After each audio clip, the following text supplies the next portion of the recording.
Уважаемые лидеры Кыргызстана, я обращаюсь ко всем лидерам, ко всем мужчинам, ко всем достойным мужчинам Кыргызстана.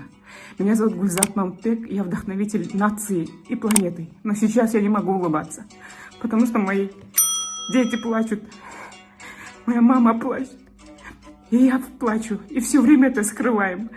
Я не хочу больше это скрывать. Мой бывший муж, Курманкулов Талант, все время нападает, все время мстит. Не может отпустить. 4 года мы уже в разводе, 7 лет жили вместе, 7 лет ада, 7 лет издевательств. Когда я разводилась с ним, он приставил ко мне пистолет при маленьком ребенке и не дал мне ни дом, ничего. Это семейный насильник. Это человек с неуравновешенной психикой, но при людях маскируется. Меня зовут Алымбек, я сын Гульзат Мамытбек, и хочу обратиться за помощью Сурумбата и все остальные лидеры Кыргызстана. Защитите мою мать! Я не могу так больше жить! Помогите мне!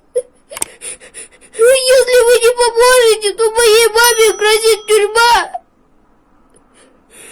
Он несколько раз ее избивал, слезет и спускал. Все время показывал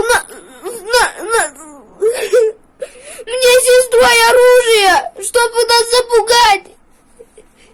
Мы понимали то, что от него не сбежать.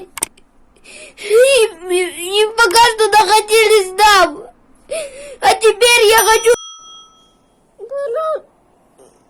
Я не хочу жить с мамой. Я хочу жить с мамой. Пожалуйста, помогите.